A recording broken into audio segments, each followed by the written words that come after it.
Jared Opsahl, Executive Director of Missouri Coalition, to tell us more about the group and how anyone can get involved. Welcome to My St. Louis Live. Thank you. Thanks for having me. We're happy to have you now this Earth Day. It's only fitting to talk about this. Can you tell us, of course, MCE brings a lot of occurring issues to the forefront. Tell us how you all have been able to address some of these main issues, talking about water initiatives as well as just making sure we take care of our planet. Yeah, so we were founded right here in St. Louis back in 1969 out of the Missouri Botanical Garden. Wow. And ever since, it's really just been a group of citizens getting together to try and tackle the issues that they were seeing right outside their front door. And back then it was issues with flooding, issues with water quality, air quality, and unfortunately we're still dealing with some of those issues. Locally, a few issues that we've been engaged with just about since our founding is the radioactive waste problems happening in North County, North City, and also out in St. Charles County. So you think of Coldwater Creek, Westlake Landfill. That's something we've been raising alarms on, like I just said, nearly since our founding.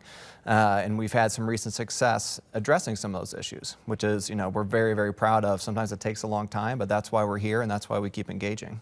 And I know that one of the main issues that you talk about is toxic waste in our community. Who all have you partnered with to be able to address that issue? Yeah, and really with any issue, we always look to partner with community. We're not going to have success if it's just us out there running around trying to address the problem. We really need community alongside us, and we've had a lot of great community partners, including Just Moms STL, the St. Louis County chapter of the NAACP, and many others have really engaged on this and helped us move this issue forward.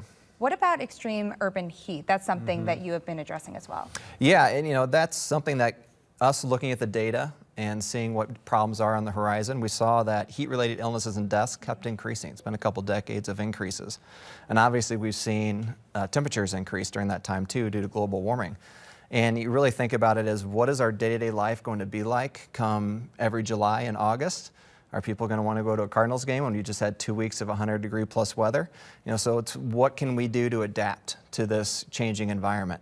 What can we do to make our day-to-day lives enjoyable still and really help address the concerns and health concerns from our most vulnerable people? You think of older folks, people who are homeless, unhoused. Those are folks that are most at risk for being hurt by these issues. Now you talk about partnering with the community. You want to welcome all voices to the table. How can people get involved, join the cause? Yeah, so we've always done a lot of community outreach to make sure people know we're here and also give them opportunities to use their voice and really hit the easy button for them to use their voice in an effective way. So we just concluded something called Plays for the Planet. So we put on some short plays to inform people about issues, get them connected, and we have an event coming up here in a little over a month at Modern Brewery called Chats for Change, and that's an opportunity for people to come out, engage with others, and also engage with their local elected officials in a much more informal, easygoing conversation type of situation. Wonderful. So it's not just today that we want to talk about ways that we can save our planet. It's over time. Jared, thank you so much for being here. Thank you.